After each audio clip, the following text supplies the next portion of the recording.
Good evening, Cabinet. So for those of you who are joining us online, we have just finished an extraordinary meeting, and it's most unusual for Cabinet to convene immediately after. But the nature of the business means that actually time is of the essence. So for those of you who normally join us, you'll also notice our seating arrangements are somewhat different because we haven't had the opportunity to reconfigure the room. So before us this evening is a single item. I'll come to that shortly, but let's just move through the normal procedure. So do we have any apologies for this evening? Sorry, none to report, Chair. Thank you. Members' interest. Do any of members of Cabinet have any interest to declare? Councillor Ferguson. It's not necessarily an interest, but I just wanted to make the point that Councillor Sanderson and I sat for several hours in a county council meeting yesterday when we debated signing the same letter on behalf of county council. I know it's for a different authority, but that council voted unanimously to sign the letter, and I wondered if we're not predetermining ourselves by, well, it'd be quite odd for us to vote differently here, that's all. I just want to make sure there's no conflict in doing that. Councillor Taylor wasn't present, so it's not an issue for her. Thank you. We'll take advice.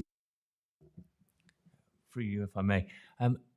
Provided you have come to this meeting with an open mind, even if you have a predisposition, as long as you have that open mind, that is a crucial point. If you do not, and that is a matter for yourselves, then it is one way you should withdraw. But if you do have an open mind, my advice would be that you can remain and you can vote.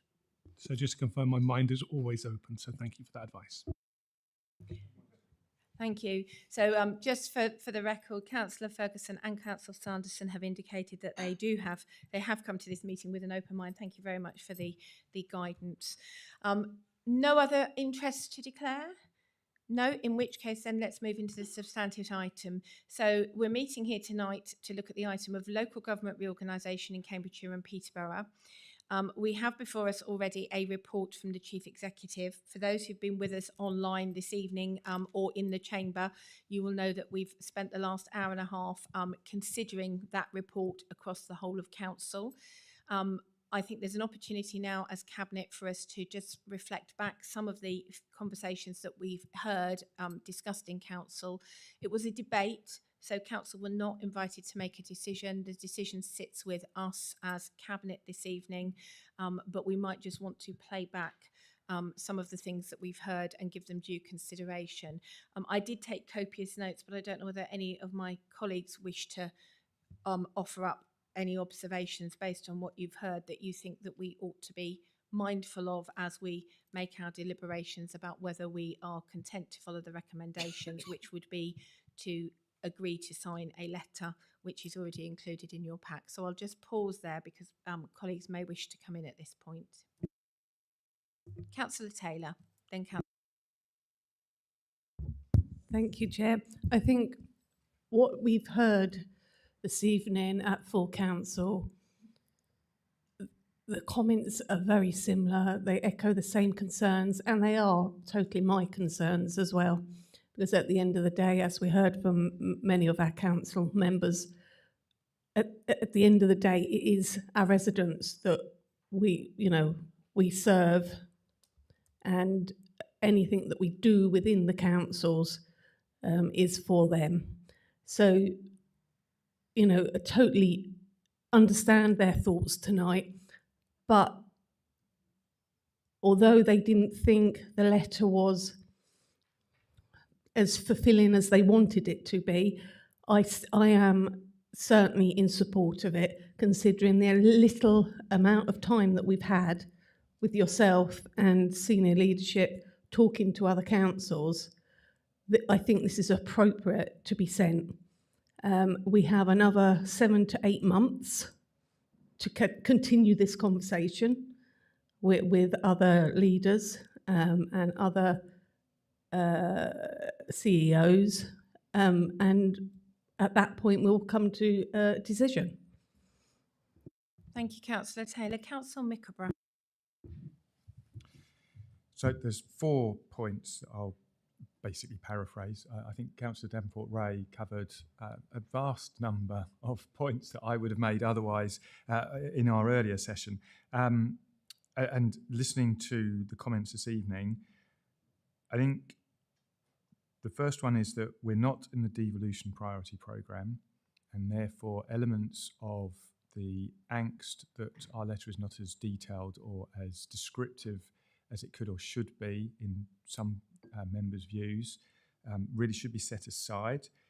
I think Suffolk County and Suffolk districts, again previously alluded to, are an example of trying to rush things leading to conflict rather than a good, steady, progressive way forward. And it's absolutely vital that we avoid that. I think the response we have to the letter is in essence saying we want to be in charge of our own destiny, and because we're not in that priority tranche, we don't have to be more prescriptive than that. I think coming to some of the other points that were made, one was talking about other councils have done different things or been more detailed. One that I've looked at with interest is Lincolnshire, who the Chief Executive knows very well, who have a very mature looking and thoughtful output, but they started that in November 2023 when they announced they were going to form the Greater Lincolnshire Combined County Authority. So in essence, they're a year and a half ahead of us, and have got a different framework that they've been working through. So all of these are great learnings for us and help us think through what it should be. But I think we're putting forward something that's got a sensible holding pattern that says, dear government, we want to be in charge of our own destiny, and we're going to come along with the rest of this in the timelines that you have provided. And listening to all of the comments and all of the angst and the fears of members this evening, the one that really struck with me was Councillor Alban. And he was commenting on the type of councillor that he sees in a future unitary authority, where if you've got daytime meetings, if you've got large areas to cover, that there's a real risk that your future councillor will be either someone who's retired and has the time, someone with money, or somebody who is in it because they just want to do politics and this is a good starting point. And therefore, there's a real risk of a loss of representation in our communities. And I think of all of the things that I've heard and of all of the things that I would like us to be reflecting on, consulting on and feeding back on, and actually as I've read articles and people have pointed me at articles that have said the same thing, that unitaries distill or dilute rather, they take away that local representation and push councillors to being almost corporate machines. And I think we've got to do as much as we possibly can over the course of the next, 7-8 months, to try to tackle and to try to prevent that happening in our area. Thank you, Councillor Mickelberg. Councillor Sanderson, then Councillor Wakeford, then Councillor Ferguson.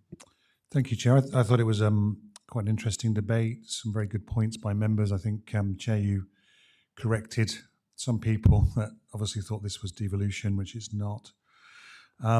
Just picking up on some of the points, I think it's key to remember that Whitehall does move at a different pace from local government. There's obviously sometimes a disconnect there, believe it or not. So they are possibly rushing this a little bit. Other times, of course, would accuse them of moving too slowly on certain things, but I think in this case, they're probably doing it too quickly. We accept the frustration there. I think it was maybe Councillor Taylor that just said earlier, we have to think more about residents here, and to them, this will probably not grip their interest too much. Why would it? Believe it or not. Turnout in local government elections is not particularly high. And Councillor Alban, I thought, as Councillor Mickelberg just summed up, put the point, I think, correctly, that we risk being too remote if areas are too big. And one of the good things about local government is, well, by definition, it's very local, isn't it? And you have your representative. District council wards are not that large, and some of them are multi-membered, which means that you almost always have somebody that a resident can call on, which is a good thing.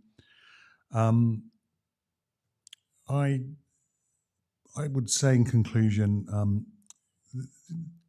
that I think this is a good thing. I think the government's in principle doing the right thing. I know they've been criticised for it not being in their manifesto, but as we've seen in previous governments, when they've talked about getting rid of county councils, their key workers and supporters are generally councillors. So MPs go back to the whips and say, sorry, my members, most of whom are councillors, don't want to be abolished next week.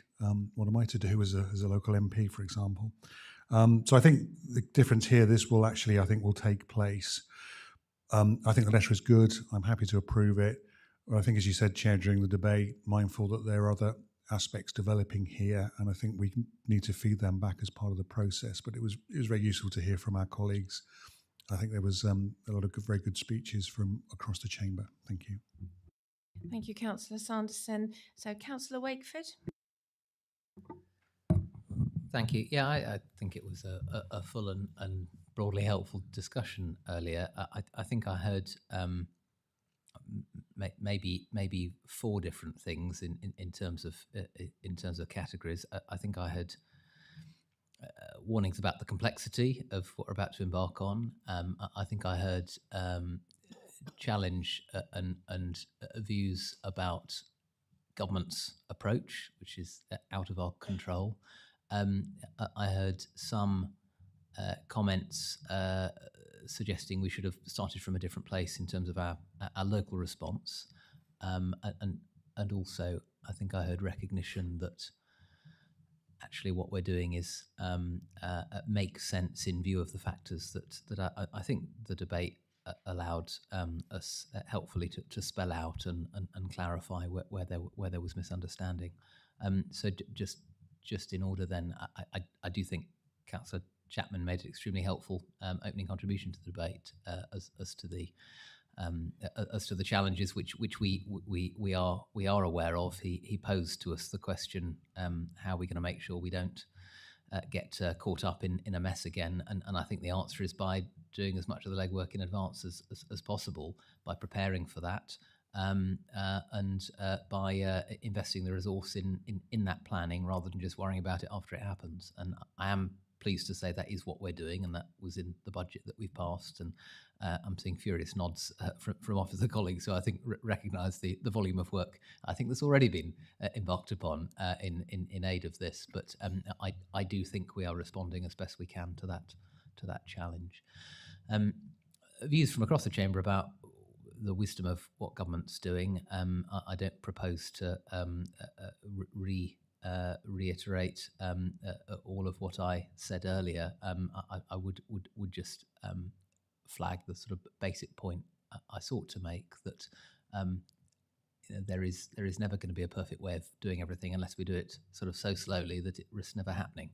And we do an awful lot of that in this country. So I don't disagree with any of the analyses about potential risks and difficulties, but I certainly fail to see a slower and more democratic approach, whatever's meant by more democratic, that does actually still result in confidence that we're going to be able to achieve something which is enormously complex and may well involve lots of things that aren't ideal because they involve trade-offs. And how do you obtain sort of direct support and consent for that through referenda or the ballot box, which was alluded to at various points. So I think there was a good amount of feedback for national government, should they have been watching, in the discussion earlier. But I'm not sure that helps us enormously in judging what we do now. So on that, I was disappointed, I think, at the suggestion from another part of the chamber that somehow bringing a letter describing a direction of travel that was not going into details around configurations and the evidence base for them was somehow a surprise. I think I'd commend the leader for careful work to seek to ensure groups across this chamber were as fully briefed as possible about what was going on. I dare say even more fully than some leader colleagues elsewhere across Cambridgeshire and Peterborough have felt empowered to do, and I think that's a reflection of the working relationships we've got across parties and groups here in Huntingdonshire. So I was certainly a little disappointed at the suggestion that we'd taken the wrong approach now. I'm not sure if that was a realisation reached very, very recently, or was sort of declined to be shared earlier. But I'm not going to spell that out any more fully. I think we understand different political parties are not going to shy from seeking to criticise one another. And finally, I was pleased. I think even from the opposition group, from members of it in debate, I think we did hear a recognition that this letter is, particularly given where we are now, is something we should be sending, not something we shouldn't. And so support for it in that sense. There was the specific suggestion about an addendum that listed where we thought we might want to land, and I think the leader spells out really clearly in the debate why that would be counter to the approach we're trying to take, which is to keep everyone together and within the same framework of research and evidence. So I found the discussion useful. I think the points Councillor Hassel drew attention to as well were perfectly fair around issues well considered as we get into the detailed evidence appraisal. But I don't think we can set out in advance what our approach is going to be to evidence that we haven't seen yet, not least when we aren't clear about the details of how we're going to have to juggle them to fit in with the government's expectations anyway. So it's a very roundabout way, Chair, of saying I'm happy to sign this letter as well. Thank you very much, Councillor Wakefield. I've got Councillor Ferguson next. So for every complex problem, there's an answer that is clear, simple and wrong. And I think we can all agree that local government reorganisation is a complex problem, if not an intractable one. Given the sometimes toxic nature of Cambridgeshire politics, not in this chamber, but across, there has been incidences. And as a county councillor, I've experienced it personally. I'm rather surprised that you got this far, Leader, in getting agreement to sign this letter. So I'd like to just I think there was some implicit criticism of you today that we didn't arrive here with some ready-baked solutions. But from the very beginning of this process, you got all the leaders together and you promised us all that you would take us on a journey. You weren't going to be making any decisions. And so it would have been quite impossible for you in negotiations with the leaders of other councils to come here to find any sort of solution that would have pleased all of us. And also kind of surprised by the contradiction. The general feeling seems to be that this process is too fast. But then there's also the expectation that we should be at the front of the process, and rather than taking a cautious approach, which I think is a contradiction. I agree with Councillor Wakeford. I think this is a bold decision by the new government. Having been a county councillor for 4 years, I'm very disillusioned by the way that. I think Huntingdonshire District Council is an excellent example of how a council works, but the decision making at the county council is sometimes laborious, ineffective, and sometimes it can be toxic at times. So I welcome local government reorganisation and the prospect of unitaries. I do completely agree with Councillor Mickelberg on the role of councillors and making sure that we don't have we have a generation of councillors that represents everybody. I think that's at risk in all this. That's a problem we have to sort out and we can't do today.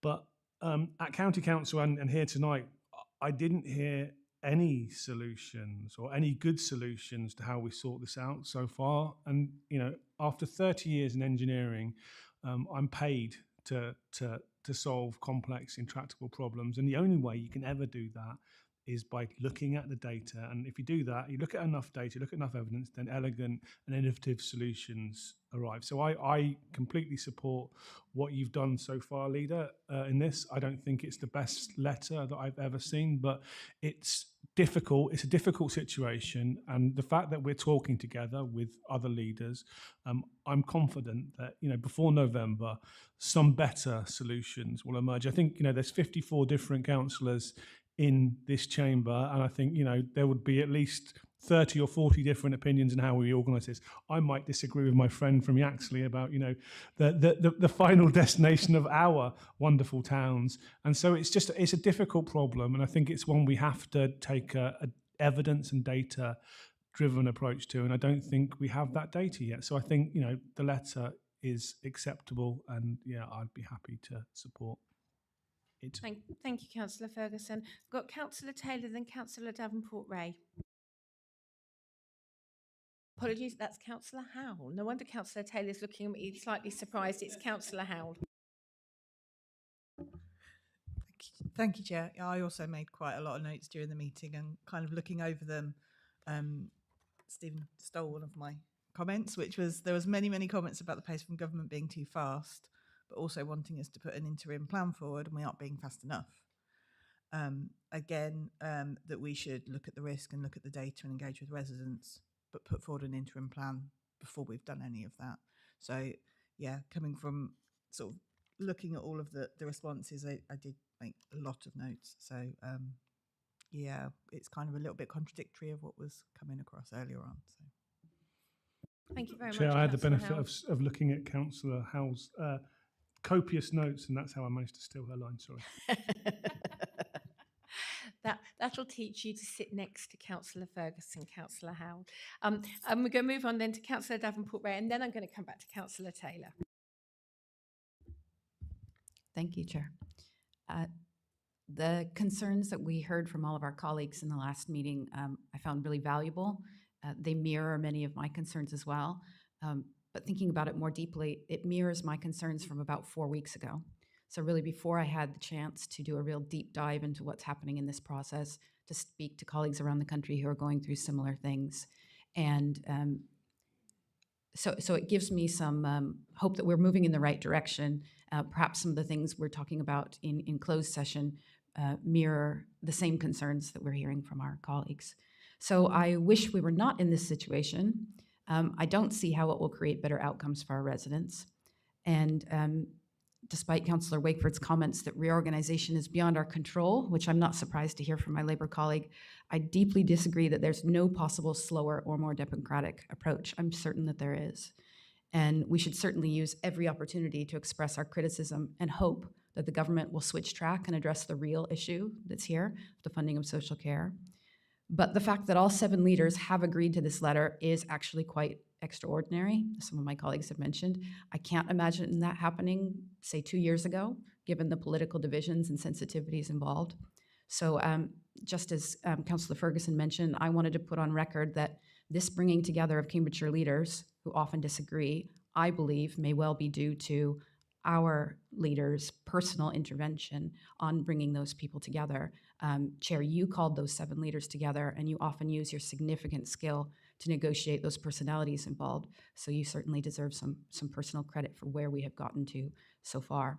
So although I'm unhappy with the end destination that we've reached, I think Cambridgeshire is currently on the wisest track to do the best that we can for the residents given the situation we're in. Thank you.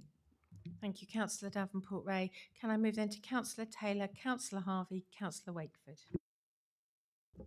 Thank you, Chair. I want to pick up on communication engagement, and as we know, this proposal from government does not give our residents any way or form a say in this matter. It is left to literally us. We are representing our residents, and I think you may remember, Cabinet, I think one of my first questions was, what about the communication to our residents? And I was told, but they don't get a say in the matter, which is absolutely disgusting. So what I propose, although they don't get a say in this matter, we bring them along on this journey. We involve them. I know Councillor Sanderson said they may not be interested, possibly not. But if we bring them along on this journey, and us as a district council within Huntingdonshire, make sure that our residents understand where we're going with this, because at the end of the day, they are the ones that will need to contact their local members and understand the whole reorganisation that is going to happen. Thank you, Chair. I'm nodding vigorously. Let me move then to Councillor Harvey, then Councillor Wakeford. Thank you.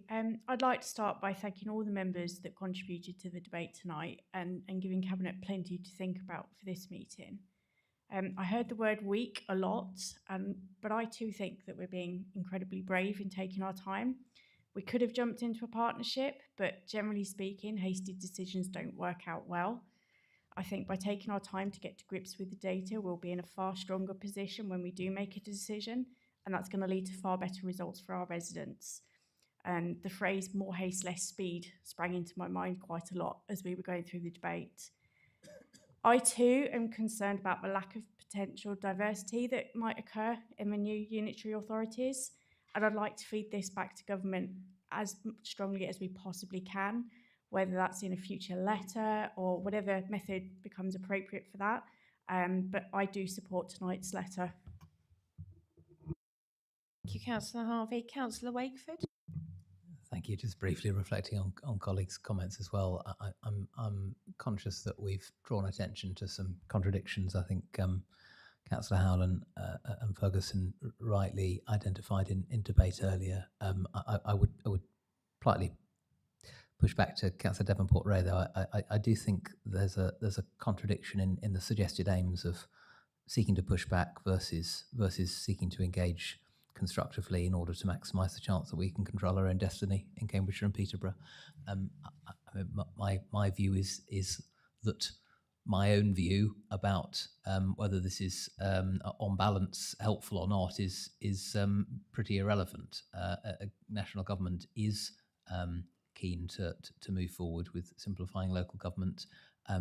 It has a particular objective around enabling devolution, which is separate to local government reorganisation, but LGR is an enabler of that in much of the country. We are unusual in having a combined authority. There was a challenge earlier about the extent to which we're truly unique.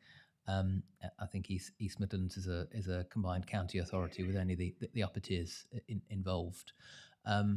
But we are unusual.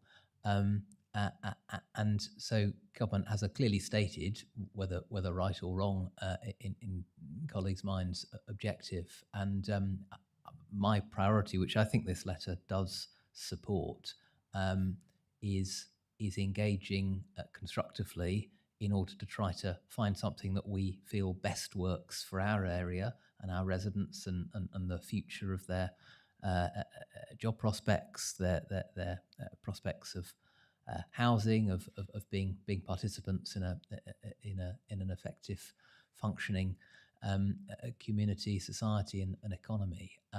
And I have no difficulty with griping as well around the edges, but I really would suggest that the focus is as I've set out, and not seeking to take every and all opportunity to be as obstructive as possible, with a view to trying to stop it happening. Because I think we talked earlier about risk and about a level of uncertainty in how government will respond to the different approaches taken by different areas. But to me, that would be quite an unwise gamble to seek to bet that we can ensure government sort of doesn't do this and that we can carry on as we were before. Now, it may be stranger things have come to pass in recent years in British politics in governments changing direction, which is not a prediction, I hasten to add. But in any case, I think we've identified that the status quo is not optimal anyway. So I hope those are helpful reflections. I think we are naturally in different places as members on cabinet, not least given our different political backgrounds. But as in so many other things, in what we do as a joint administration, I think this letter represents a successful attempt to work together constructively in interests of the residents we're all here to serve. Thank you, Councillor Wakeford. Are there any other comments? Because if not, then I'm going to draw it towards a conclusion, because we've got a recommendation in front of us. I think it would be remiss for me not to probably comment as leader at this point. I have been really impressed by how much thought individual councillors has given to what's before us. Obviously, no, we're not moving enough on that side of the room. We've gone dark. Thank you. I've been really impressed by how much people have really thought this through. given that actually the timescale, even for the thinking through, has been really rather rapid for everybody. You know, December, a paper in December, sort of right before Christmas, when people are quite naturally more distracted by other things that are going on around them, and then to sort of come back at this in January, and between January and now where we are at sort of mid-March, to actually sort of engage with it, understand the complexities. And it is complex. Leaders have had the benefit of an awful lot of help and support from our officers and from senior civil servants in terms of trying to understand the complexities. There's been lots of updates. We have worked really hard to try and engage with all of our members, and we will continue to do that in a really open and transparent way. I think that's really important. And I was a little disappointed that the suggestion was that somehow we hadn't done that. I've given my personal commitment to do that, and I will continue to do so. But I've also sat alongside the Chief Exec when the Chief Exec's equally been briefing, and the level of openness and transparency and detail being provided is exceptional. However, that being said, do we have all the answers for everything? No, we don't, because actually they're still emerging. Thank you for the compliments about my role working with my fellow leaders. I have to say it has been a breath of fresh air. I think it would be entirely right to reflect that working cross-party with leaders who are all in their own right, leaders of their particular councils, and very, very deeply passionate about their own particular places, is challenging. But actually, it's been really easy to unite on this, in the sense that each leader cares passionately about trying to get the best outcome for their particular residents. That's easy for us all to sign up to. We all have angst around making the right decision and angst about getting it wrong. Everybody is worried about trying to make an evidence-based decision, because actually it would be very easy to say who we'd like to partner with, or who we get on with, or who politically we think it might be good to be with. Leaders have been unanimous about actually we would like to be well informed and use data to inform that decision making. Leaders are also very clear that they really do genuinely want to engage with residents, although we're all scratching our heads about how best to do that, given the genuine control that individual residents will have over this process, and actually the challenges that we have on behalf of our own authorities over this process. There is a real will to come together to find a pragmatic solution, but everybody is equally worrying about how we manage assets, how we manage debt, how we manage reserves. So there is much more that we have in common than probably people outside of that room probably will realise. I was particularly taken by the comment about we could work fast, we could put a solution, but we probably would be wrong. And I think the challenge is there are lots of solutions that we could come up with.